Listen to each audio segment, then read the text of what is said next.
The autumn rain pattered against my worn raincoat as I hurried down the slick sidewalk, my fingers cramping from clutching my umbrella against the wind. The scent of wet asphalt mixed with the exhaust from passing cars, creating that distinct city smell that always made me feel small. My shoes, sensible black flats I'd bought on clearance last year, were already soaked through, sending chills up my ankles with every step. "Mommy's going to be late, baby," I whispered into my phone, trying to sound cheerful despite the knot in my stomach. "Is Grandma making dinner? Mac and cheese." My 5-year-old daughter Lily's voice was the only warmth in this dreary evening. "With the dinosaur shapes, perfect. Save some for me, okay? I love you, sweetie. Love you too. Bye." I tucked the phone into my purse and quickened my pace. The restaurant where I waited tables was just 2 blocks away, and my shift started in 15 minutes. Being late wasn't an option. Not when Marcus, the manager, had already given me that look last week when I'd asked for a schedule change to attend Lily's parent-teacher conference. Single mothers didn't get the luxury of second chances in jobs like these. The streetlights flickered on as dusk settled over the city, casting long shadows across storefronts. I'd just rounded the corner when I saw him, Ryan, leaning against a parking meter half a block ahead, scrolling through his phone. My heart seized in my chest, and I instinctively stepped back behind the edge of the building. Ryan, my ex, Lily's father, the man who'd walked out when I was 7 months pregnant, only to reappear 3 months ago, demanding to be part of his daughter's life, now that he had a stable job and a new wife who thought having a ready-made family would be so cute. I peered around the corner. He hadn't seen me yet, but he was standing directly on my route to work. My mind raced through options. Crossing the street would make me even later, and the back alley was too dark and unsafe this time of evening. I could text Marcus, but what excuse would I give? Sorry, hiding from my ex who may or may not try to serve me custody papers again. Just then, Ryan looked up from his phone and turned in my direction. I jerked back, pulse hammering in my throat. Had he seen me? The cold brick wall pressed against my back as I tried to steady my breathing. I couldn't deal with him tonight. Not before an 8-hour shift, not when I was already exhausted from staying up late working on Lily's Halloween costume. The restaurant's red neon sign glowed in the distance, taunting me from beyond Ryan's position. I had to get past him somehow. A black Mercedes pulled up to the curb nearby, its engine purring softly against the backdrop of city noise. The windows were tinted dark, but I could make out a silhouette of someone stepping out. A tall figure in what appeared to be an expensive coat. Something about the deliberate way he moved caught my attention. Not hurried like the rest of us always were, but purposeful, as if the world simply adjusted to his pace, rather than the other way around. The man closed the car door, and I glimpsed an elegant watch that caught the streetlight, a brief golden flash against the darkness of his sleeve. A subtle scent drifted my way, something woody and expensive that didn't belong on this worn-down street corner. Inspiration struck me like lightning. Without giving myself time to reconsider, I stepped out from my hiding spot and walked directly toward the stranger, my heart pounding against my ribs. His face came into focus, angular jawline, dark eyes that widened slightly as I approached with clear intent.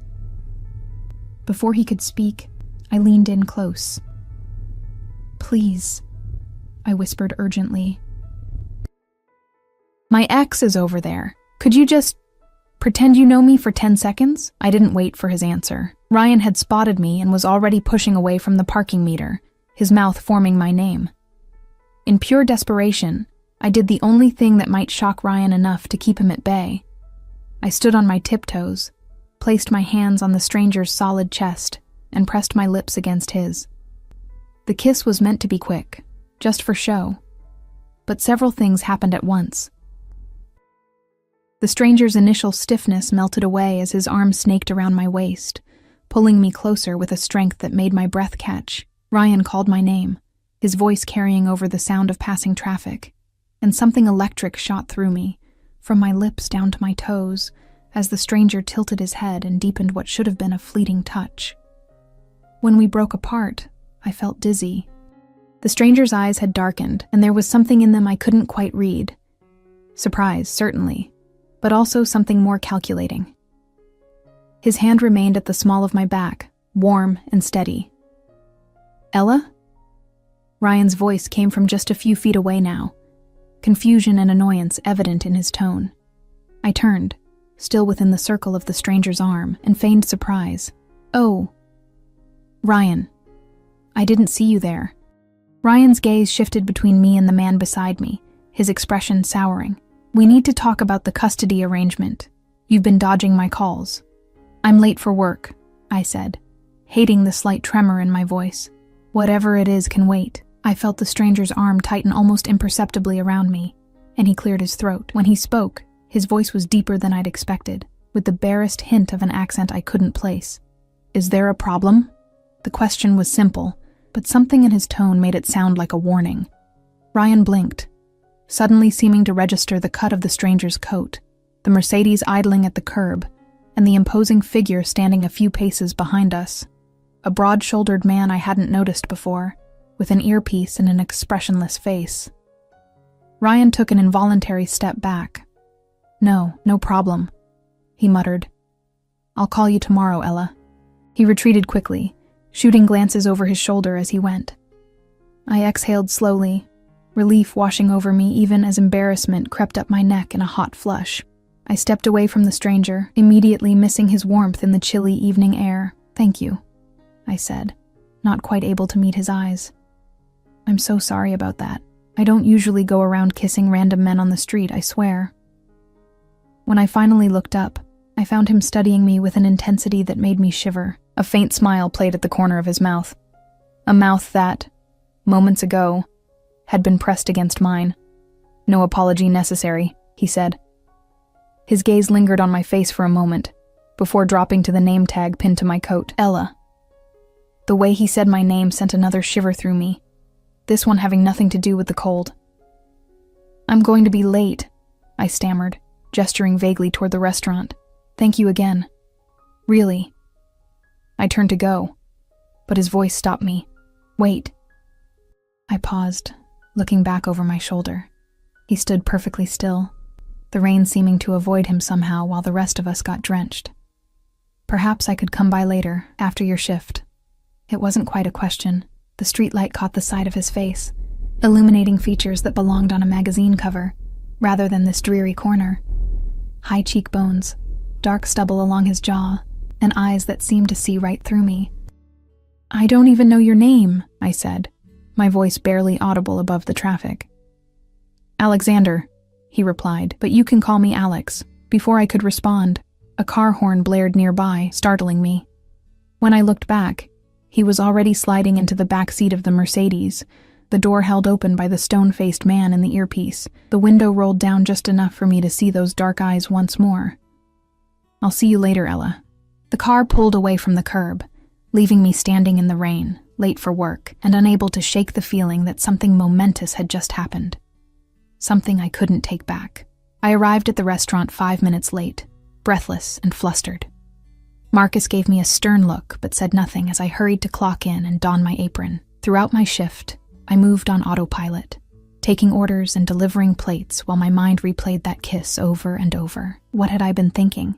And worse, what if Alex actually showed up later? I didn't need complications in my life, especially not the kind that arrived in Mercedes with brooding eyes and mysterious accents. By closing time, I'd convinced myself he wouldn't come. Men like him didn't pursue women like me, harried single mothers with perpetual dark circles under their eyes and sensible shoes. The kiss had been a momentary diversion, nothing more. I was wiping down my last table when Marcus called from the front. "Ella, someone asking for you." My heart leapt into my throat as I peered toward the entrance. Through the glass door, I could see the black Mercedes parked directly in front, its engine running, exhaust creating clouds in the cold night air. And there, standing just inside the doorway, was Alexander. He'd removed his coat, revealing a charcoal suit that fit him perfectly. The restaurant's dim lighting softened his features, but did nothing to diminish the power he radiated simply by standing there. Several of my coworkers had stopped what they were doing to stare, and I couldn't blame them. He looked like he'd walked off a movie set, the kind of man who belonged in penthouses and private clubs, not this neighborhood diner with its cracked vinyl booths. "Ella," he said, his voice carrying across the nearly empty restaurant. "I promised I'd see you later." And just like that, My carefully constructed life, the one where I worked 2 jobs to make ends meet, where I tucked my daughter in every night with stories about princesses who saved themselves, where I kept my head down and my expectations low, began to unravel with the pull of a single thread. I had no idea that the stranger I'd kissed to escape one problem was about to become a far more dangerous entanglement, one that would change everything. "You didn't have to come," I said, my fingers nervously twisting the strap of my purse as we stood near the entrance. The night air rushed in each time the door opened, carrying with it the scent of his cologne, something that smelled like leather and spice and things I couldn't afford.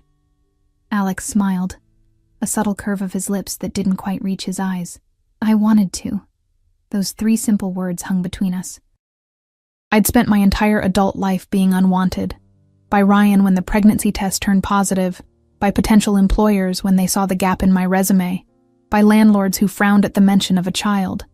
Being wanted, even in this small way, felt unfamiliar. "I'm just heading home," I said, glancing at the clock. It was nearly midnight.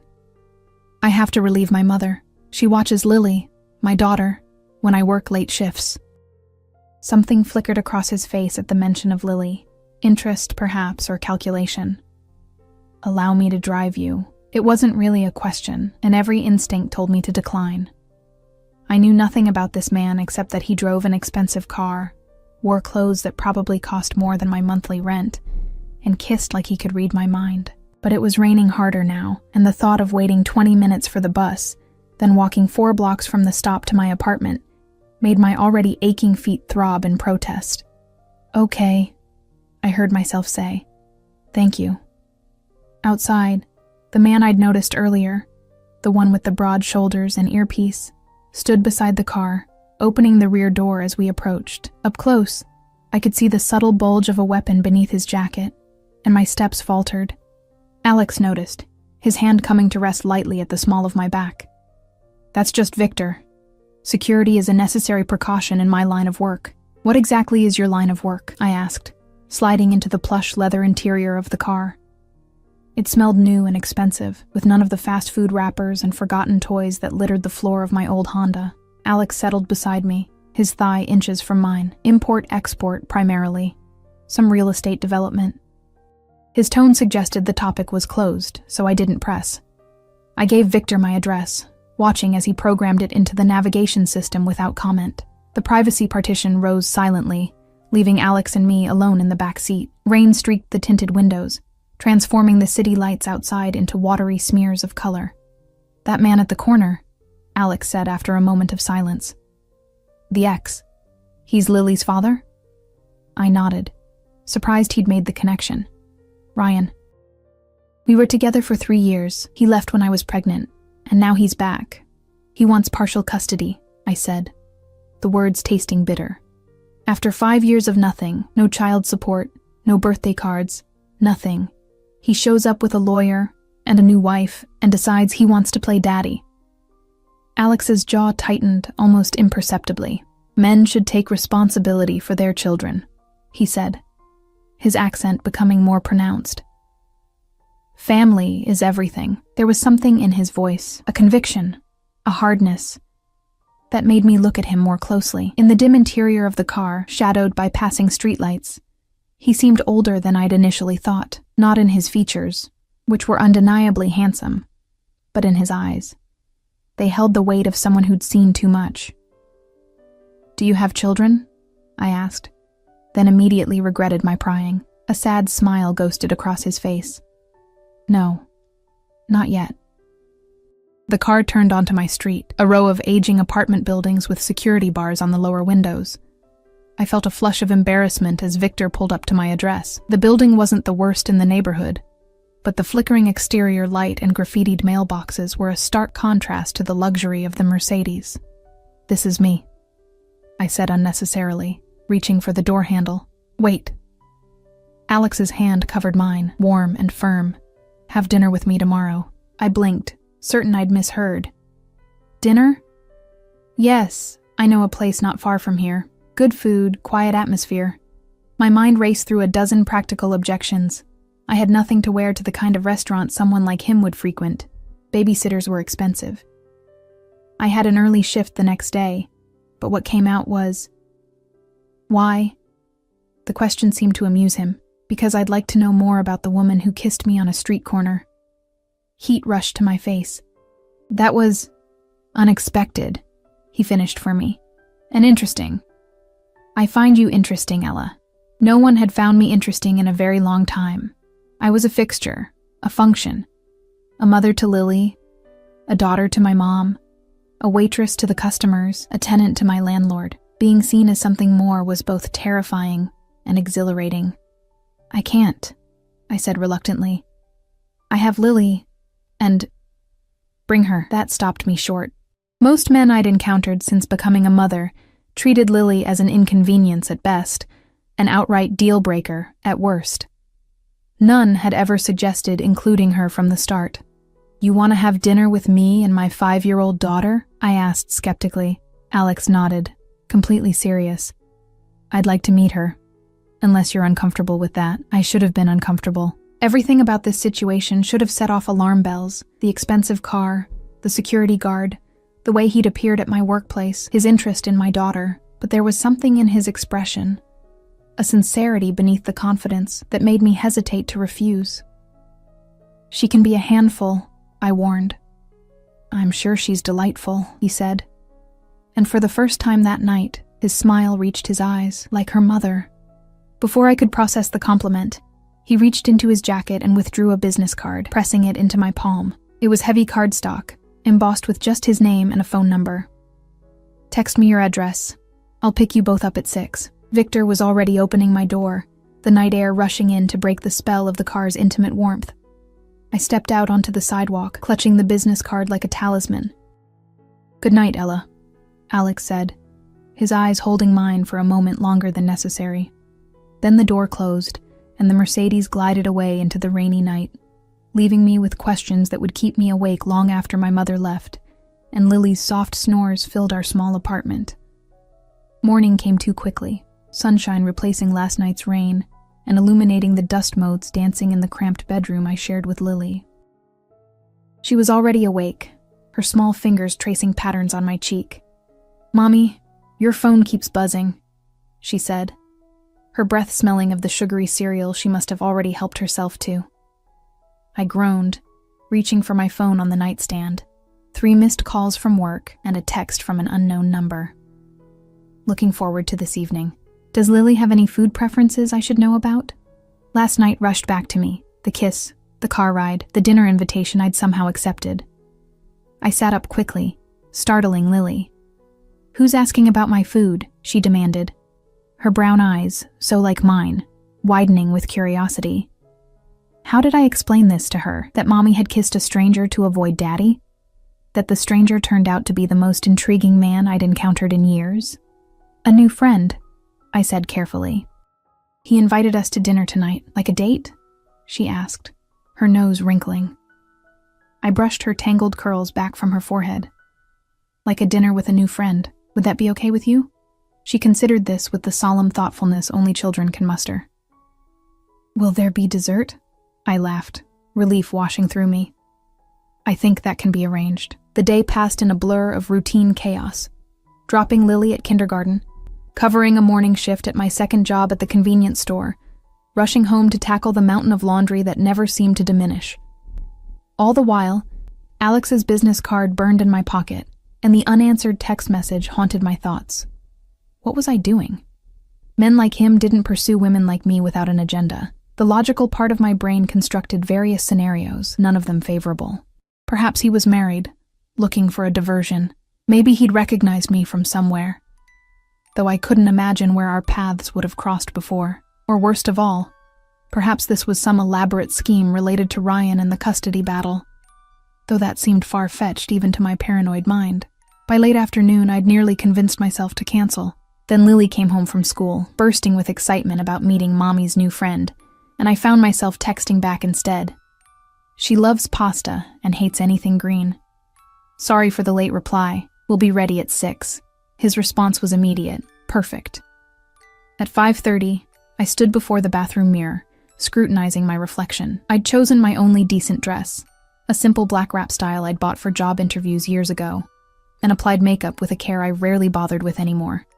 My hair, usually pulled back in a practical ponytail, fell in soft waves around my shoulders. "You look pretty, Mommy," Lily said from the doorway, already dressed in her favorite purple dress and polka dot leggings, an outfit she'd selected after rejecting 3 others. "So do you, sweetie." I knelt to adjust her slightly crooked headband. "Remember what we talked about? Best behavior tonight, okay?" She nodded solemnly. "No singing the poop song, no asking personal questions, and use my inside voice. That's my girl." At precisely 6 p.m., my phone buzzed with a text. "We're outside." My heart skipped as I peered through the window blinds.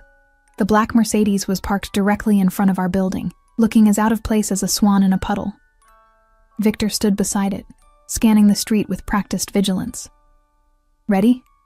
I asked Lily, offering my hand. She took it, bouncing with excitement. "Ready." We made our way downstairs and out onto the sidewalk, where Victor nodded respectfully and opened the rear door. Alex emerged from the car rather than waiting inside, a courtesy I hadn't expected. He looked even more imposing in daylight, dressed in a navy suit that highlighted the breadth of his shoulders. When his eyes met mine, I felt that same electric current from the night before, a recognition that defied logical explanation. Then his gaze shifted to Lily, and his expression softened in a way that transformed his entire face. "You must be Lily," he said, crouching down to her level. "I'm Alex. It's a pleasure to meet you." Lily, usually shy with strangers, particularly men, surprised me by stepping forward confidently. "Are you Mommy's boyfriend?" I felt heat rush to my face, but Alex didn't miss a beat. "I'm a friend who would very much like to take you and your mother to dinner," he replied seriously. "I hear you're a pasta enthusiast." She giggled at the formal phrasing. "I like spaghetti best. Do you? I prefer penne, but I respect your position on the matter." This sent her into another fit of giggles, and just like that, any awkwardness dissolved. Alex straightened, his eyes finding mine with an unspoken question. I nodded, unable to suppress a smile of my own. As we settled into the car, Lily immediately peppered Alex with questions about the vehicle's features, particularly enthralled by the button that controlled the privacy partition. He answered each query with a patience I found both surprising and touching. The restaurant wasn't what I expected. Not some ultra-exclusive establishment in the city center, but a cozy Italian place in a neighborhood adjacent to mine. As we entered, the maitre d' greeted Alex by name, leading us to a corner table partially secluded by a decorative screen. "I come here often," Alex explained, noting my surprise. "The owner is from my homeland." "Where is that?" I asked, realizing how little I knew about him. "Montenegro," he said. "A small country on the Adriatic Sea. I came to America 20 years ago." Before I could ask more, the owner himself appeared, a jovial man with a thick accent who clasped Alex's hand warmly and beamed at Lily and me. Something was exchanged in a language I didn't understand, and the owner's eyes widened slightly as they fixed on me. "Benvenuta alla familia," he said, patting my hand before disappearing toward the kitchen. "What did he say?" I asked as we settled into our seats. Alex looked momentarily discomfited. "A welcome. He's very traditional." The evening progressed with an ease I couldn't have anticipated. Alex ordered for us, after confirming our preferences, and the food that arrived was simply divine, nothing like the Italian-American fare I was accustomed to. Lily was on her best behavior, clearly enchanted by Alex, who treated her with the same respectful attention he showed me. As we shared a dessert, tiramisu that melted on the tongue, I found myself studying him, trying to reconcile the powerful, intimidating figure from last night with the man who was now helping Lily pronounce mascarpone correctly, his deep laugh rumbling when she deliberately mangled the word. "Why are you looking at me like that?" he asked quietly, when Lily became distracted by the small toy the owner had brought her. "I'm trying to figure you out," I admitted. "Ask me anything," he offered, though something in his expression suggested there would be boundaries to his transparency. I considered my question carefully. "Last night, you said family is everything to you, but you also said you don't have children. I'm wondering about your family." A shadow crossed his face, so brief I might have imagined it. "My parents died when I was young. I was raised by my uncle." He took a sip of his wine. "I have cousins, distant relatives, business associates who have become like family. I'm sorry about your parents, I said, recognizing the familiar contours of loss in his carefully neutral tone. He acknowledged this with a slight nod. It was a long time ago. My mother would have liked you, he added unexpectedly. She valued strength. You have it in abundance. The compliment caught me off guard. Me?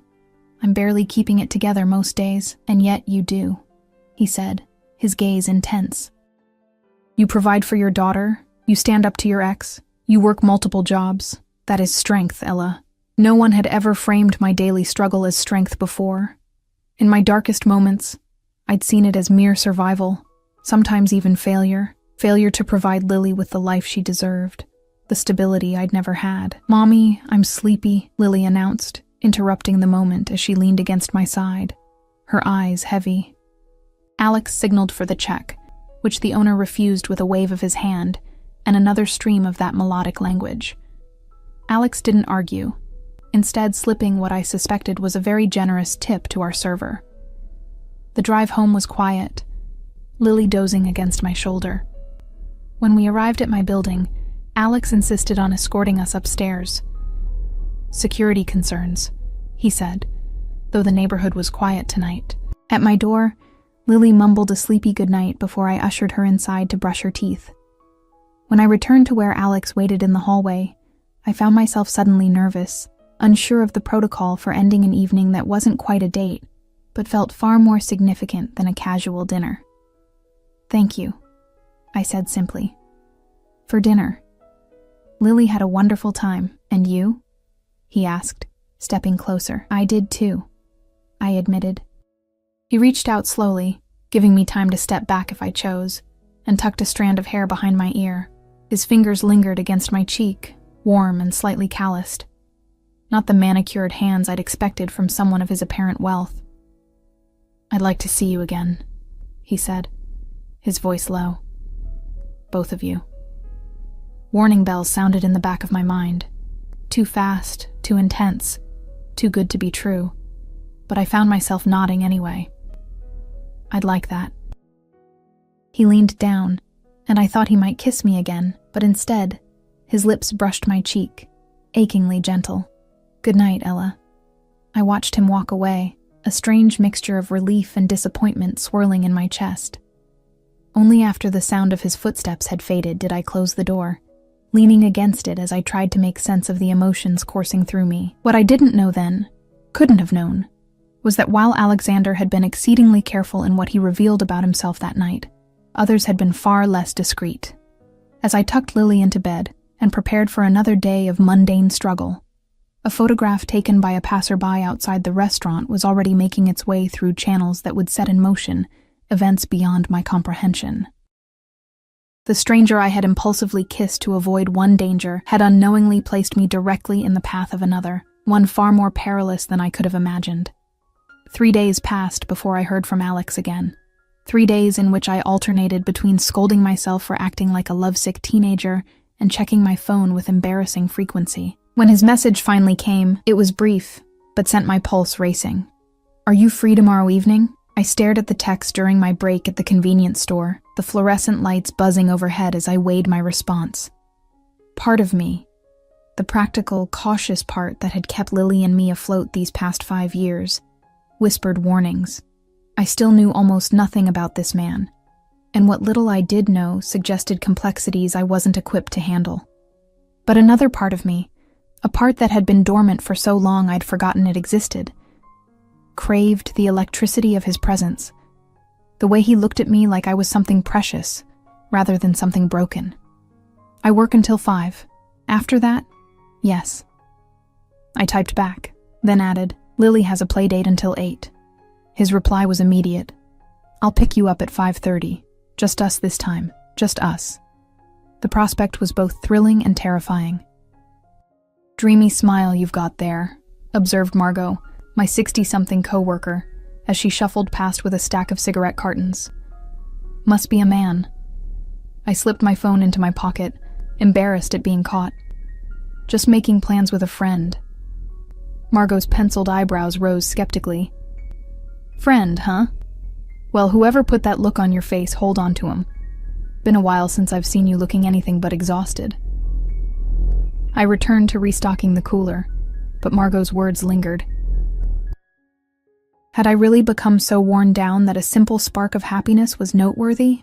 The next evening, I rushed home from work and showered in record time, blow-drying my hair with one hand while applying mascara with the other. Lily watched from her perch on the closed toilet lid, swinging her legs and offering fashion advice. "Wear the blue top," she declared. "Alex will think you look pretty." I paused, mascara wand midair. "Honey, this isn't... Alex and I are just friends." She gave me a look far too knowing for her 5 years. "He looks at you the way Prince Charming looks at Cinderella in my book." "Oh, really?" I tried to sound amused rather than flustered. "And how's that?" "Like your magic," she said simply. I had no response for that. Instead, I changed the subject, asking about her upcoming playdate with her friend Emma. As she chattered excitedly, I found myself reaching for the blue top she'd suggested, a silky blouse with a modest neckline that nonetheless made me feel feminine in a way my work uniforms never did. At precisely 5:30, my phone buzzed. This time, there was no sleek Mercedes waiting outside, just Alex himself, standing on the sidewalk in dark jeans and a charcoal sweater that made him look more approachable, but no less magnetic. His customary security was nowhere to be seen. "No Victor tonight?" I asked as I approached, suddenly self-conscious. Alex's eyes traveled over me in a way that made my skin warm despite the autumn chill. "I thought we'd be less conspicuous this way." He gestured to a motorcycle parked at the curb, a sleek, expensive-looking model that gleamed under the streetlights. "Do you mind? It's not far." I eyed the motorcycle with a mixture of trepidation and excitement. "I haven't been on one of those since college." He held out a helmet. "I'll drive carefully." 10 minutes later, I found myself clinging to his solid warmth as we weaved through early evening traffic, the vibration of the engine between my thighs, and the rush of wind creating a heady combination. By the time we stopped, I was breathless with exhilaration, my hair wild despite the helmet. We'd arrived at the waterfront, where abandoned warehouses had been converted into trendy lofts and restaurants. Alex led me to what appeared to be a former loading dock, now transformed into an open-air market with food stalls and twinkling lights strung overhead. "I thought you might enjoy something different," he explained, watching my reaction carefully. "It's perfect," I said truthfully. The casual setting was a relief after my anxiety about where someone like him might take me. We wandered among the stalls, sampling street food from a dozen different cultures. Alex seemed to know many of the vendors. Exchanging greetings in various languages, I noticed a pattern. The respect they showed him was more than mere friendliness. There was deference in their manner, a careful attentiveness that suggested his patronage meant more than just business. "How do you know all these people?" I asked as we sat on a bench overlooking the water, sharing a paper cone of crispy churros. He wiped a speck of sugar from his lip. "Many are immigrants who needed help establishing their businesses. My company provided loans, permits, protection." "Protection?" I echoed. Something shuddered in his expression. This area wasn't always safe. There were elements that made it difficult for honest people to operate. Before I could pursue this thread, he changed the subject, asking about my childhood, my dreams before life took its unexpected turns. To my surprise, I found myself telling him things I rarely shared. About my father's abandonment when I was 12, my mother's subsequent struggles with depression, my determination to create a different kind of life for Lily. "And yet here you are," he said quietly, repeating the pattern with a man who abandoned his child. The observation stung with its accuracy. "It's not the same. My mother never fought for child support or tried to maintain contact with my father. I've done everything I can to give Lily stability, including keeping her father away." His tone wasn't accusatory, merely inquiring. I bristled slightly. Ryan chose to stay away for 5 years. He only came back when his new wife decided playing stepmother would be fun. He doesn't know Lily, her favorite color, her nightmares, her allergies. He hasn't earned the right to disrupt her life now. Alex nodded, seemingly satisfied with my answer. "Family should be protected," he said. That same conviction from our first night together coloring his tone. Sometimes that means protecting them from those who would cause harm, even if those people are blood. Something in the way he said it made me wonder about the family he'd mentioned. The uncle who raised him. the cousins he referred to as distant. There was a story there, one etched in the hard lines around his mouth when he spoke of protection. "What about you?" I ventured. "You said your parents died when you were young. Is that why you came to America?" His jaw tightened, almost imperceptibly. "Yes. My uncle brought me here after they were killed." "Killed?" The word slipped out before I could stop it. Alex was silent for a long moment, his gaze fixed on the darkening water. When he finally spoke, his voice had a controlled quality that suggested he was choosing his words with extreme care. "There was violence in my country. Political instability. My father was on the wrong side of powerful people." He turned to me, his expression grave. "That's why I understand your instinct to protect Lily. I know what it is to be a child caught in adult conflicts." The raw honesty in his voice made my throat tight. Without thinking, I reached for his hand, twining my fingers with his. His skin was warm despite the cooling night air, and he squeezed gently, a silent acknowledgement of shared understanding.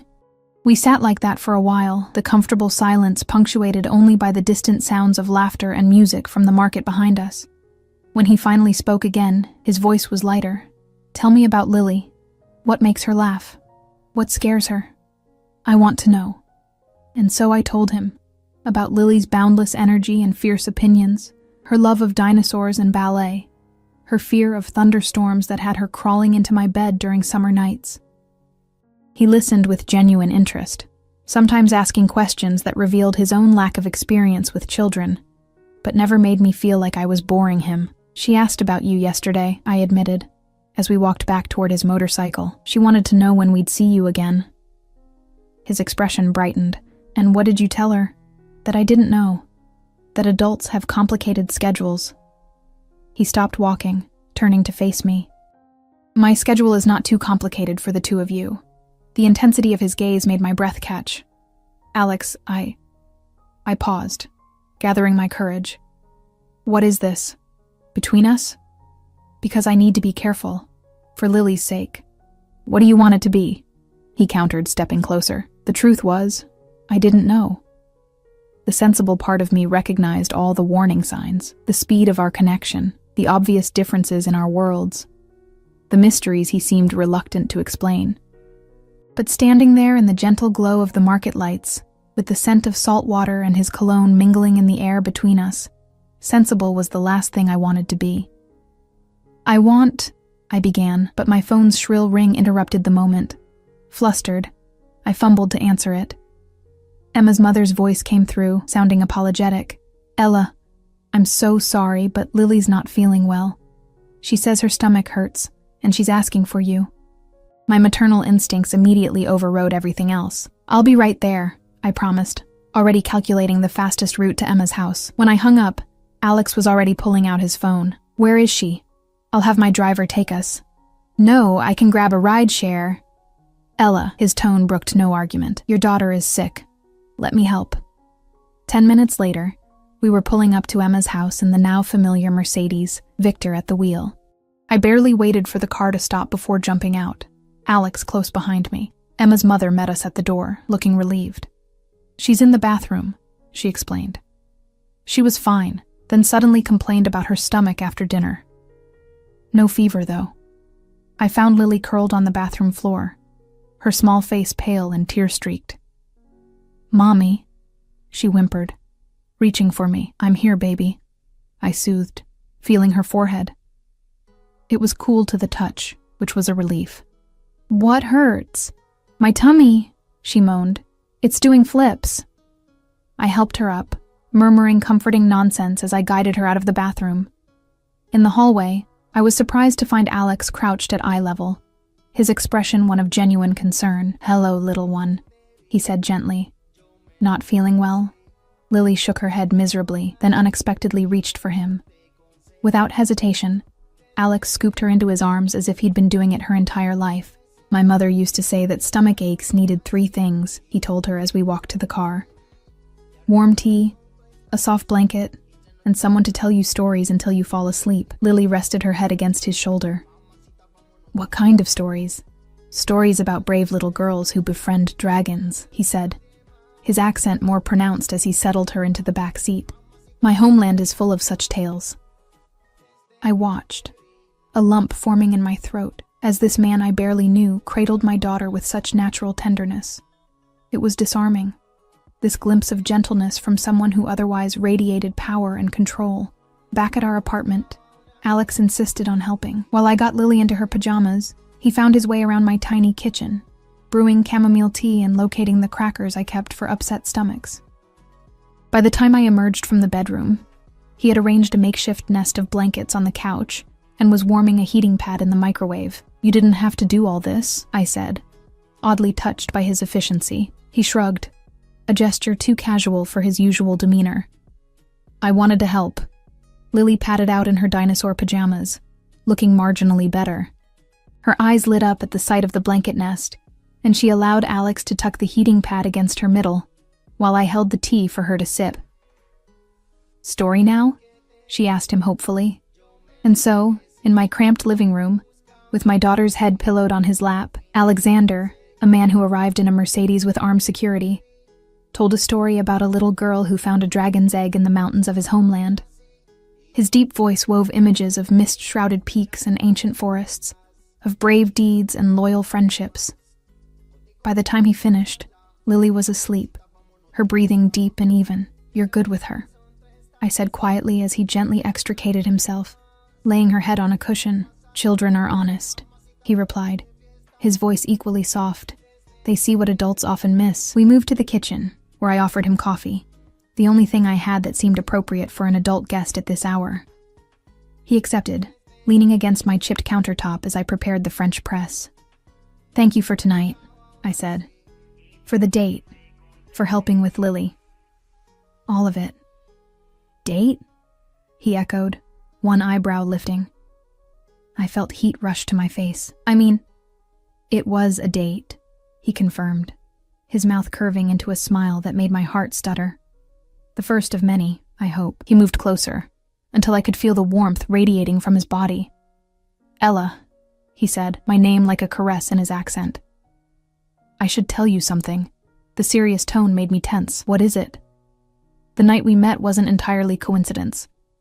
I froze, coffee forgotten. "What do you mean?" He sighed, running a hand through his dark hair, the first genuinely nervous gesture I'd seen from him. "I knew who you were. I'd seen you before, at the restaurant where you work. You'd been watching me?" The thought was unsettling. "Not in the way you're thinking," he hastened to add. "I own the building. I was there meeting with the owner about renovations, and I saw you." A faint smile crossed his lips. "You were kind to an elderly couple who couldn't decide on their order, patient, when others would have been frustrated. I remembered the couple, regulars who always took forever to order, then inevitably changed their minds halfway through the meal. So you were, what, planning to approach me?" "I was considering it," he admitted. "Then you approached me instead, in a way I could never have anticipated. I didn't know whether to feel flattered or manipulated. Why are you telling me this now?" He reached for my hand, his thumb tracing circles on my palm. "Because I don't want secrets between us. Not about this." "Are there other secrets I should know about?" I asked, not entirely joking. A shadow crossed his face. "There are aspects of my business that are complicated. Things I don't discuss with anyone who isn't directly involved." The vagueness of his answer should have alarmed me more than it did, but standing there in my kitchen, with Lily sleeping peacefully in the next room, and this enigmatic man looking at me like I was the only thing that mattered, I found it difficult to summon the appropriate caution.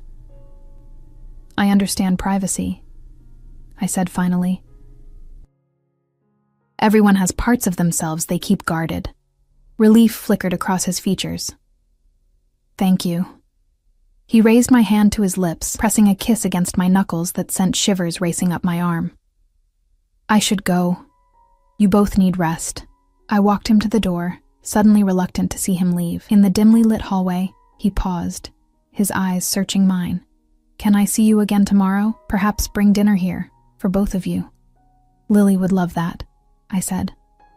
"And so would I." He leaned down, and this time there was no interruption as his lips found mine. Unlike our first kiss, the desperate charade on the street corner, this one was deliberate, unhurried. His hand cradled my face, thumb stroking my cheekbone as if I were something delicate and precious. I melted into him, my fingers clutching the soft material of his sweater. When we broke apart, I was breathless, my heart pounding against my ribs. "Good night, Alex." "Sweet dreams, Ella," he murmured, his accent thicker than usual. I watched him until he disappeared down the stairwell, then closed the door and leaned against it, a ridiculous smile spreading across my face. It lasted until I checked on Lily, who was still sleeping soundly on the couch. As I brushed a curl from her forehead, reality reasserted itself. What was I doing? Falling for a man I barely knew. A man with complicated business and armed security. A man who admitted to watching me before we met. It was reckless, potentially dangerous. And yet, the way he'd cared for Lily tonight, the genuine concern in his eyes, the tenderness of his touch, none of that felt dangerous. It felt like something I'd been missing for longer than I cared to admit. I carried Lily to our shared bedroom, tucking her into her twin bed before climbing into my own. Sleep eluded me as I stared at the ceiling, replaying the evening's events. What I didn't know, couldn't have known, was that across town, in an elegant penthouse overlooking the city, Alexander was making a phone call that would change everything. "It's confirmed," he said into the phone, his voice stripped of the warmth it held when speaking to me. "Ryan Mercer is meeting with his lawyer tomorrow to finalize the custody filing." A pause as he listened to the response. "No, she doesn't know who he really works for. She thinks it's just her ex being difficult." Another pause. "Yes, I'm sure. I'll handle it personally." He ended the call and moved to the window, staring out at the city lights, his expression hard as granite. "No one threatens what's mine," he murmured to the empty room. "No one." Meanwhile, I drifted to sleep, oblivious to the forces already in motion. Forces that would soon reveal the true nature of the man I was falling for, and the real reason he'd entered my life. Morning sunlight filtered through the threadbare curtains of our bedroom, warming my face as I slowly woke. Lily was already up, her bed empty, and I could hear the muffled sound of cartoons from the living room. For a moment, I simply lay there, savoring the peaceful start to my day off, a rare luxury in my normally hectic life. Then the memories of last night flooded back. Alex's revelation that he'd noticed me before our chance meeting. The way he'd cared for Lily. That kiss that had left me dizzy and wanting more. I touched my lips, half expecting them to still tingle from his touch. My phone chimed with a text message, and I reached for it, smiling when I saw Alex's name. "Good morning. How is Lily feeling?" The simple inquiry warmed me more than it should have. "Much better, thank you. Already up watching cartoons. I'm glad to hear it. Would 6 p.m. work for dinner tonight?" I typed back a confirmation, then forced myself to set the phone aside and start my day. There were errands to run, laundry to finish, and a stack of bills waiting for my attention. The mundane realities that grounded me when Alex's presence threatened to sweep me into a fantasy world. Lily and I spent the morning at the local park, where she seemed fully recovered from last night's stomachache, racing around the playground with her usual boundless energy. I sat on a bench watching her, my mind drifting between practical concerns and daydreams about the evening ahead. "Ella?" I turned at the familiar voice, my stomach immediately knotting. Ryan stood a few feet away, dressed in the business-casual attire of his new job as an insurance adjuster, his expression cautiously friendly. "What are you doing here?" I asked, instantly on guard. The park wasn't in his neighborhood. He gestured vaguely. "I was in the area for a client meeting. Thought I might run into you two." His eyes tracked Lily on the swings. "She's gotten taller." "Children do that," I said, unable to keep the edge from my voice. "Especially when you haven't seen them for 5 years. Ryan winced but didn't retreat. Instead, he sat beside me on the bench, maintaining a respectful distance. I deserve that.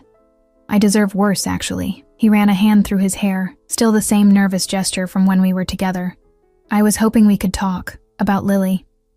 We have nothing to discuss until I hear from my lawyer." The words came out automatically, a defensive shield I'd constructed after his first attempts to reconnect. "That's just it," he said, his voice lowering. "I'm dropping the custody case." I blinked, certain I'd misheard. "What?" "I'm backing off," he continued, No court, no custody battle. I want to be in her life, Ella, on your terms. Whatever you think is best. Suspicion immediately flared. This abrupt about-face didn't align with the aggressive stance he'd taken just a week ago, when he'd threatened to take me for everything if I didn't agree to his custody demands. What changed? I asked bluntly. Ryan shifted uncomfortably, his gaze darting around the playground. I've been doing some thinking about what's best for Lily. He swallowed visibly. And I got some advice about the situation. Advice, I repeated flatly. From whom? Just people who know about these things, he said evasively. Look, the point is, I'm not going to push. I'd like to see her occasionally, maybe take her for ice cream sometimes. But I respect that you're her mother and you know what's best. I studied him, noticing for the first time the subtle signs of stress, the shadows under his eyes, the tension in his shoulders. This wasn't the same Ryan who had confidently informed me that his new wife would make an excellent stepmother just weeks ago. Why now? I pressed. What's really going on, Ryan? He stood abruptly. Nothing's going on. I just realized I was being selfish. His voice had a practiced quality to it, as if he'd rehearsed this conversation. Think about it, okay? Call me when you're ready to discuss visitation. No pressure, no lawyers. Before I could respond, he walked away, his pace just shy of hurried. I watched him go, bewilderment mingling with cautious relief. This was what I wanted, Ryan backing off his custody demands. But the suddenness of it left me uneasy. Lily raced over, breathless from playing. Who was that man talking to you, Mommy? I hesitated, unsure how to explain. She had no memories of Ryan, knew him only as a name and a concept. The father who wasn't there. Just someone I used to know, I said finally. Are you hungry? Let's get lunch. Throughout the afternoon, Ryan's strange behavior nagged at me. I tried calling my lawyer, but it was Saturday, and her office was closed. By the time 6 p.m. approached, I had pushed the matter to the back of my mind, focusing instead on getting the apartment presentable for Alex's visit. Is your friend coming soon? Lily asked, bouncing on the balls of her feet as I straightened the living room. Yes, and his name is Alex, remember? I smiled at her excitement. He's bringing dinner. I hope it's pizza, she said fervently. As if summoned by her wish, there was a knock at the door. I opened it to find Alex standing there, more casually dressed than I'd seen him before in dark jeans and a simple button-down shirt, his arms laden with bags that smelled tantalizingly of tomato sauce and cheese. I was told on good authority that pizza is the proper meal for recovering from stomach aches, he said with a smile that made my heart flutter. Lily squealed with delight, immediately taking one of the smaller bags from him and peeking inside. Cookies, she exclaimed. Mommy, he brought chocolate chip cookies. Alex stepped inside, his eyes warm as they met mine. I hope that's all right. I should have asked about dessert.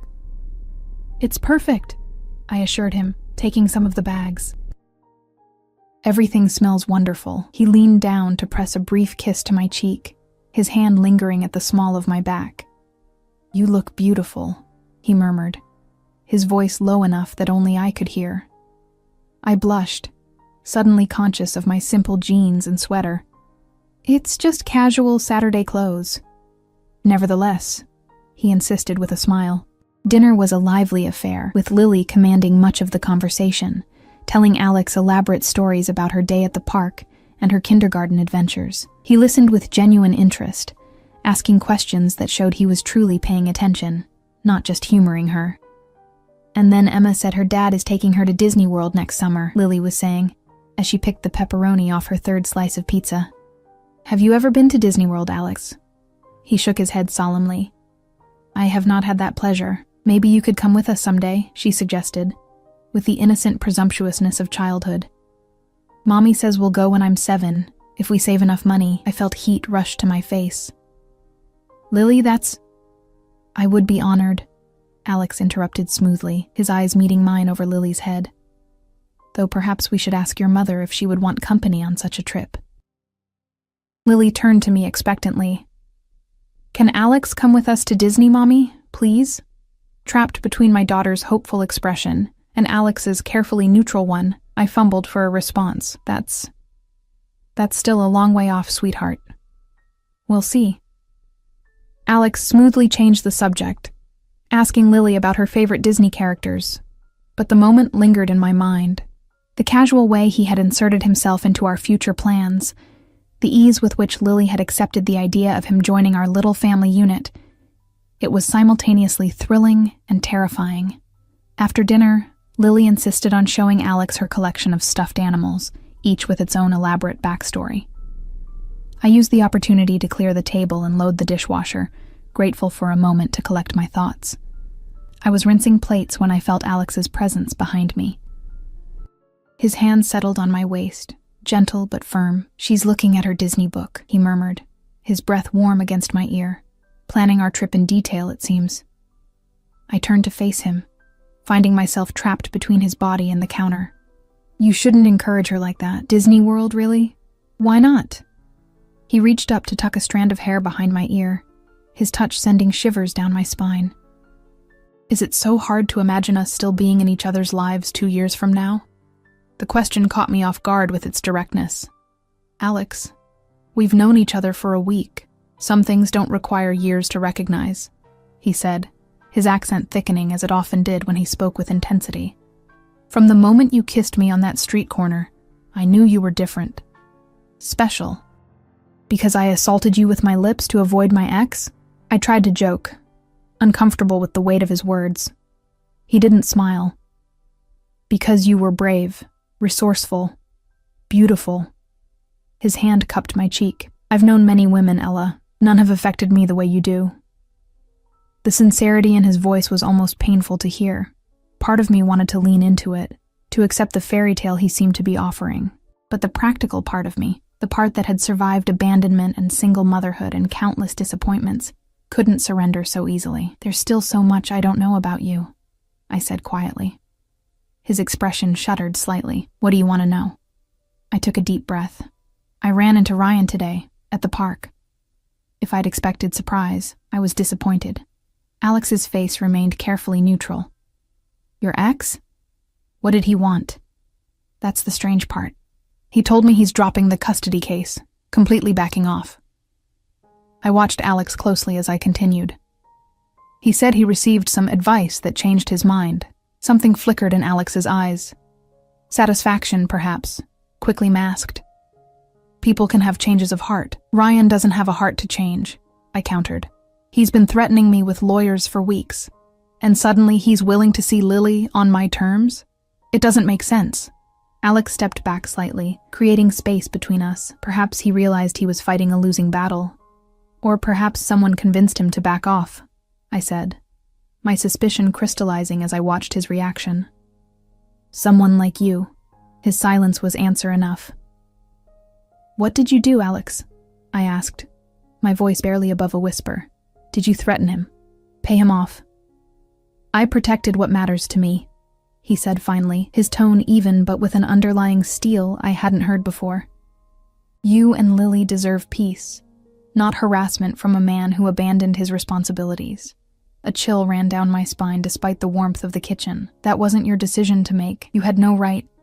"He was hurting you," Alex interrupted, his control slipping for the first time since I'd known him. "Using your child as a weapon. Men like that don't respond to reason or legal arguments. They respond to strength." "What exactly did you do?" I pressed, suddenly afraid of the answer. He exhaled slowly, visibly reining himself in. "Nothing violent, if that's what you're worried about. I simply made it clear that pursuing this custody battle would not be in his best interest. And he just believed you? A stranger?" A cold smile touched Alex's lips. "I am not without influence in this city. Your ex-boyfriend recognized my name." The implications of that statement hung in the air between us. I thought about the deference shown to him at the restaurant, the armed security, the way he spoke of protection with such conviction. "Who are you, really?" I asked, my voice steadier than I felt. He held my gaze unflinching. "I am a businessman with interests in many areas. Some of those areas operate in gray zones of the law. My family came to this country with nothing, and we built something substantial, not always by following the rules." Your family? I echoed. The uncle who raised you, he nodded. My uncle made certain decisions after my parents were killed, decisions that shaped our future in this country. I inherited his position when he died 10 years ago. The pieces were clicking into place: his wealth, his power, the fear he seemed to inspire in others. You're not just an import-export, are you? That is one aspect of my business, he said carefully. But no, not just that. Are you... I hesitated, the word feeling absurd even as I said it. Are you in the Mafia? For a moment, I thought he might laugh or dismiss the question. Instead, he sighed, running a hand through his dark hair. That word has certain Hollywood connotations, he said. But yes, I lead an organization that some would categorize that way. We have interests in legitimate businesses throughout the city, but also in enterprises that operate outside conventional laws. I took an involuntary step back, my mind reeling. You're a criminal. I am a man who provides for his people, he corrected, a hint of defensiveness creeping into his tone. Who protects those who rely on him, who ensures that businesses can operate without harassment, that neighborhoods stay safe, that disputes are settled without involving authorities who don't understand our communities. And you what? Shake people down for money? Deal drugs? Kill people? My voice rose slightly before I caught myself, glancing toward the living room where Lily was still engrossed in her book. Alex's expression hardened. I don't deal in drugs or human trafficking. Those are lines I don't cross. As for the rest, he shrugged, the gesture somehow more chilling for its casualness. I do what is necessary to maintain order and respect. I wrapped my arms around myself, suddenly cold despite the warm kitchen. I can't have this in my life, in Lily's life. You know that, right? Pain flashed across his features, quickly masked by resignation. I understand your concern, but Ella, you must know I would never allow any harm to come to either of you. Quite the opposite. My world might be dangerous, but those under my protection are the safest people in this city. Under your protection, I repeated. Is that what we are to you? People to protect? Possessions? No, he said fiercely, stepping forward to grasp my upper arms. You are everything to me, both of you. From the moment I saw you in that restaurant, something in me recognized something in you, and when you kissed me, he broke off, a rueful smile touching his lips. I was lost. The intensity in his eyes was almost frightening. You don't even know me, I whispered. I know enough, he insisted. I know you're strong, loyal, fierce in protecting what you love. I know you work harder than anyone should have to. I know your laugh, your scent, the way you look at your daughter like she's the most precious thing in the world. His thumb brushed my cheek. I know I want to give you everything you've ever been denied. Part of me, a treacherous, yearning part, wanted to lean into his touch, to accept the protection and passion he offered. But the rational part of my brain was screaming warnings. Mommy? Lily's voice broke the tension as she appeared in the kitchen doorway, clutching her Disney book. Can we have cookies now? I stepped away from Alex, forcing a smile. Sure, sweetie, just one, though. It's almost bedtime. As I moved to get the cookies, the doorbell rang. I frowned, not expecting anyone. I'll get it, Alex said, his demeanor instantly shifting to alert wariness. He motioned for me to stay with Lily as he moved toward the door, his posture suddenly reminding me of a predator scenting danger. Through the kitchen doorway, I watched him check the peephole, his body language relaxing slightly before he opened the door. A man in a dark suit stood there, not Victor, but someone with the same watchful demeanor. They spoke in hushed tones, the visitor's expression grave. Whatever news he delivered caused Alex's posture to stiffen, his hand clenching at his side. After a brief exchange, the man left, and Alex closed the door, his face a mask of controlled fury when he turned back toward me. What is it? I asked, instinctively pulling Lily closer to my side. A business matter that requires my attention, he said, his voice carefully modulated. I'm afraid I have to leave. Lily's face fell. But what about cookies and the movie? Alex crouched to her level, his expression softening. I'm sorry, little one. Another time, I promise. He touched her cheek gently. Save a cookie for me, yes? She nodded solemnly, and he straightened, his eyes finding mine over her head. I'll call you tomorrow, he said. We should finish our conversation. The undercurrent in his tone made it clear he was referring to his revelation about his true identity. I nodded numbly, still processing the bombshell he'd dropped. At the door, he hesitated, then leaned in to brush his lips against my temple. "Don't make decisions tonight," he murmured. "Just think, and remember how you feel when we're together." Then he was gone, his footsteps echoing down the hallway as Lily and I stood in the doorway.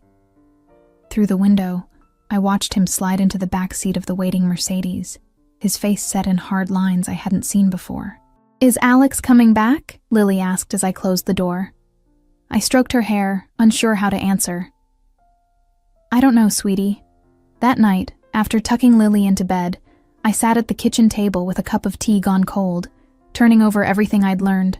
Alex was not just a mysterious businessman. He was some kind of organized crime boss, a man who operated outside the law, who had enough power to frighten Ryan into dropping his custody claims. I should have been terrified, should have been planning how to extricate myself from his life. Instead, I found myself remembering the tenderness with which he'd held Lily when she was sick, the way he listened to her stories with genuine interest, the passion in his voice when he spoke of protection and family. My phone chimed with a text message, startling me from my thoughts. "You and Lily are safe. I've arranged for someone to watch over your building tonight. We'll talk tomorrow." "Rest well, Ella." I stared at the message, unsure whether to find it comforting or disturbing that he had someone watching over us. Before I could decide how to respond, another text came through. "No matter what you decide about us, know that you will always have my protection. Both of you. That is non-negotiable." The presumption in those words should have angered me. The assumption that we needed his protection, that he had the right to provide it without my consent. Instead, I felt a confusing mixture of irritation and security, like being wrapped in a blanket that was both constraining and warm. I was composing a response when an urgent knock at the door made me jump. It was nearly midnight, too late for casual visitors. Fear spiked through me as I approached the door cautiously, peering through the peephole. What I saw made my blood run cold. 2 uniformed police officers stood in the hallway, their expressions grave. With trembling fingers, I opened the door. "Yes? Ella Mercer?" the female officer asked. "Yes, that's me. I'm Officer Chen. This is Officer Ramirez. May we come in? We need to speak with you about Ryan Mercer." My heart hammered against my ribs. "What about him? Has something happened?" Officer Chen's expression softened slightly. "Ms. Mercer, I'm sorry to inform you that Ryan Mercer was found deceased earlier this evening. His vehicle was involved in what appears to be a single-car accident." The floor seemed to shift beneath my feet. "Dead? Ryan is dead?" "Yes, ma'am. And we have some questions about his relationship with you, as well as your relationship with Alexander Dragovich." The formal pronunciation of Alex's full name sent a chill through me. As the officers stepped into my apartment, their questions already beginning, my phone buzzed with another incoming text. I glanced down, seeing Alex's name on the screen along with a preview of his message. "Don't speak to anyone until my lawyer arrives. I had nothing to do with..." The rest was cut off, but the implication was clear. As I looked up at the waiting officers, the reality of my situation crashed down around me. Somehow, in the space of a week, I had gone from a struggling single mother to a woman entangled with a man powerful enough to make my ex back off, dangerous enough to warrant police suspicion, and possessive enough to place me under his protection, whether I wanted it or not. And the most frightening part, despite everything, a part of me still yearned for his touch, still responded to the memory of his voice, still wondered if the connection between us was worth the danger it clearly represented.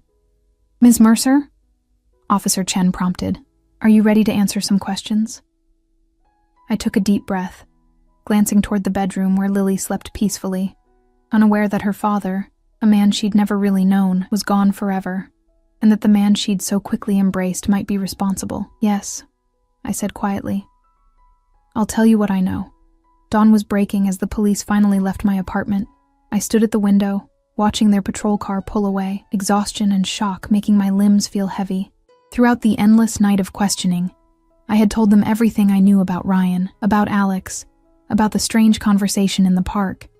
Everything except the text message Alex had sent just as they arrived. That I had kept to myself, a small betrayal that weighed on my conscience. The lawyer Alex had promised arrived an hour into the questioning. A sharp-eyed woman in an impeccable suit who advised me to answer only the most basic questions and deflected anything that might implicate Alex in Ryan's death. The officers clearly suspected a connection, but they admitted they had no evidence of foul play in what appeared to be a simple case of a driver losing control on a rain-slicked road. I hadn't heard from Alex since that truncated message. His lawyer refused to discuss his whereabouts, saying only that he was addressing the situation and would contact me when possible. Lily would wake soon, and I would have to tell her about Ryan. Not that he had been part of her life, but she deserved to know that her father, however absent, was gone forever. The thought made my throat tight with unshed tears. Not for Ryan himself, but for the complicated grief of losing possibilities, even ones that might never have materialized. My phone rang, startling me. A blocked number. "Hello?" I answered cautiously. "Ella." Alex's voice was strained, lacking its usual control. "Are you all right? Did the police?" "They just left," I cut in. "Your lawyer made sure I didn't say anything damaging." A heavy sigh came through the line. "I'm sorry you had to go through that. This isn't what I wanted for you. Did you do it?" The question burst from me, direct and unvarnished. "Did you have Ryan killed?" "No." The answer came immediately, with a conviction that made me want to believe him. "I swear to you, Ella, his death was an accident. But you threatened him," I pressed. "You scared him into dropping the custody case." A pause. "Yes, I told him to back off, made it clear there would be consequences if he continued harassing you. But those consequences were financial, legal. Not this." His voice softened. "I would never bring that kind of violence into your life, into Lily's life." I leaned against the window frame, suddenly too tired to stand. "The police think otherwise. The police always look at me when something happens in this city," he said, a note of bitterness creeping in. "But they won't find evidence of wrongdoing because there isn't any. Ryan lost control of his car on a wet road. A tragic accident, nothing more." I wanted to believe him. Despite everything, despite the danger and complications he represented, I wanted to trust that the man who had held my daughter so tenderly, who had looked at me like I was something precious, wasn't capable of cold-blooded murder. "Where are you?" I asked. "Somewhere safe," he replied vaguely. "I can't come to you right now. It would only bring more scrutiny, but I've arranged for Victor to be nearby if you need anything." The thought of being watched, even for protection, made me uneasy. "Alex, I don't know if I can do this, any of this. My priority has to be Lily." "I understand that," he said quickly. "And that's my priority too, your safety, your peace of mind." He paused. "But I'm asking you to trust me, Ella, to give me a chance to prove that who I am doesn't have to define us." Before I could respond, there was a noise behind me, the soft padding of small feet on the floor. "Mommy?" Lily stood in the hallway, rubbing sleep from her eyes. "Who are you talking to?" "I have to go," I said into the phone. "Lily's awake." "Ella, wait," Alex began. But I ended the call, setting the phone aside as I knelt to embrace my daughter. "Good morning, baby," I said, forcing a smile. "Did you sleep well?" She nodded against my shoulder. "Is Alex coming back today? He promised to finish the dragon story." The innocent question made my heart ache. "Not today, sweetie. He had to go away for a little while." Her face fell, and I realized with a pang how quickly Alex had become important to her. "Will he come back?" "I don't know," I answered honestly. "But right now I need to talk to you about something else, something important." I led her to the couch, gathering her onto my lap as I searched for words to explain death to a 5-year-old. As I began to speak, tears filling both our eyes for a man she had never known, I made a silent promise to myself. Whatever happened next, whatever I decided about Alex, it would be with Lily's well-being as my only consideration. 3 days passed with no word from Alex beyond brief text messages, assuring me that things were being handled and asking about our welfare. I took a leave of absence from work, using Ryan's death as the reason, though in truth I was hiding from the police who still drove past our building occasionally, from the reporters who had somehow discovered my connection to both Ryan and Alexander Dragovich, a person of interest in ongoing investigations. On the fourth day, as Lily napped after an emotionally exhausting morning at Ryan's funeral, attended only by us, his new wife, and a handful of co-workers, a knock came at the door. Through the peephole, I saw Victor's impassive face. "Ms. Mercer," he said when I opened the door, "Mr. Dragovich requests your presence." "I can't leave, Lily," I said, gesturing to the bedroom where she slept. Victor nodded, unsurprised. He anticipated that. "The car is waiting when you're ready, both of you." An hour later, with Lily still groggy from her nap, we were being driven through the city toward the waterfront. Passing the market where Alex and I had shared churros just a week ago, the car continued beyond the renovated warehouse district to a more secluded area, eventually pulling up to a modern building with glass walls overlooking the water. Victor escorted us through a private entrance and up an elevator that required a key card. When the doors opened, we stepped directly into a spacious penthouse apartment with breathtaking views of the harbor. Alex stood at the window, his back to us, his posture tense. "Alex!" Lily broke free from my grasp and ran to him. He turned, his face lighting up as he crouched to catch her in his arms. "Hello, little dragon," he said, using the nickname from his stories. The tenderness in his voice made my throat tight. When he stood, Lily settled on his hip. His eyes met mine, cautious, searching. "Thank you for coming." "Victor didn't make it sound optional," I replied, though we both knew I could have refused. "Please sit," he said, gesturing to a seating area. As Lily explored the apartment with wide-eyed curiosity, Alex explained the situation. The police investigation into Ryan's death had concluded it was indeed an accident, a combination of high speed, wet roads, and alcohol in his system. Alex had been cleared of any involvement. "But there are other matters," he continued. "Investigations into some of my business dealings. It would be complicated for you to be associated with me right now." My heart sank. "So this is goodbye?" "No," he said firmly. "This is a proposal." He outlined his plan, a house on the coast, far from the city, where Lily and I could live in comfort and safety while the legal issues were resolved. He would visit when possible, but we would be removed from the scrutiny, the danger, the complications of his world. "You want to hide us away?" I summarized, a flash of anger cutting through my exhaustion. "I want to protect you," he countered. "Give you space and time to decide what you want, without pressure from me or threats from outside." I looked at Lily, who was enraptured by the view of boats in the harbor, then back at Alex. "And if I say no? If I decide I can't be part of your world, even at a distance?" Pain flashed across his features.